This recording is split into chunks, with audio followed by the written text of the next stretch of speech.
Assalomu alaykum hurmatli tomoshabinlar. Biz bugun jamoamiz bilan Toshkent davlat iqtisodiyot universitetiga tashrif buyurdik. Bu yerda ustozga ehtirom nomli tadbir jarayoni bo'lib o'tmoqda. Taraqqiyot va ta'lim loyihasi siz bilan bizni kuzatishda davom eting.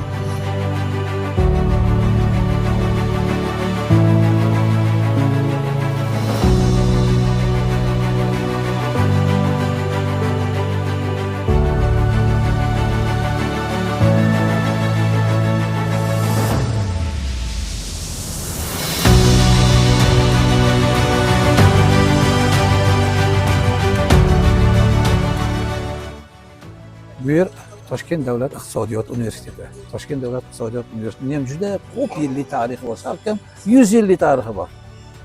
Shu davr ichida Toshkent davlat iqtisodiyot universitetining ham bir qancha professor o'qituvchilari xalqimizni, mamlakatimizni, yurtimizni saqlash uchun juda ko'p fidokorona mehnatlarni qilishgan, janglarda qatnashgan. Bu yerdan kelib aytaylik, iqtisodchi kadrlarni tayyorlashga juda katta hissalarni qo'shgan. Bugun Toshkent davlat iqtisodiyot universitetida universitet rahbariyati tomonidan ana shu xizmatlarni amalga oshirgan, iqtisodiyot universitetida juda ko'p yil mehnat qilgan, jonini fido qilgan o'tgan professor o'qituvchilarimiz va hozirgi kunda hayot, lekin hozirgi kunda ham o'zlarini hissalarini qo'shib berayotgan professor o'qituvchilarimizni, nuroniylarimizni, faxriylarimizni e'zozlash nuqtai nazaridan mana shunaqa tadbir tashkil qilingan. Assalomu alaykum ustoz. Bugungi ustozga ehtirom nomli tadbirda uyushtirilgan bu islar haqida, qadimiy yodgorliklar haqida qisqacha ma'lumot berib o'tsangiz.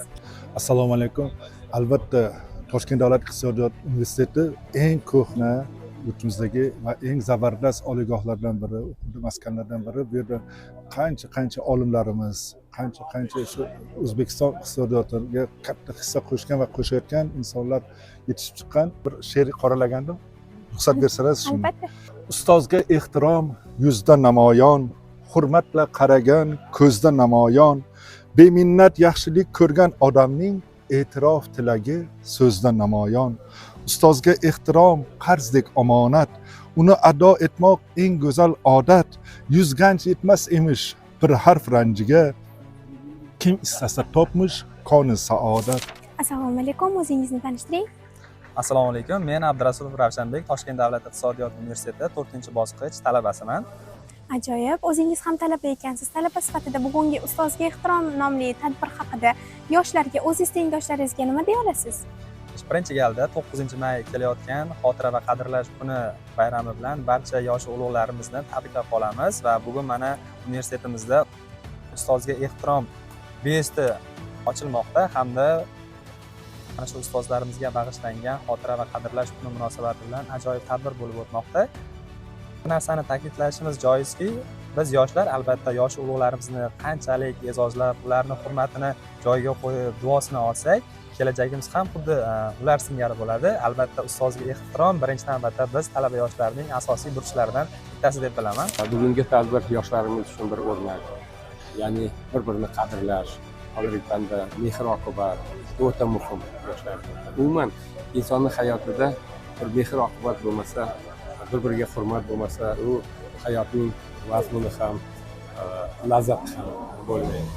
Bu yoshlarimiz hozir buni ko'rish kerak. Bizni otalarni ulug'lash, ularni hurmat qilishga o'rganish kerak, bir-birini hurmat qilishga o'rganish kerak.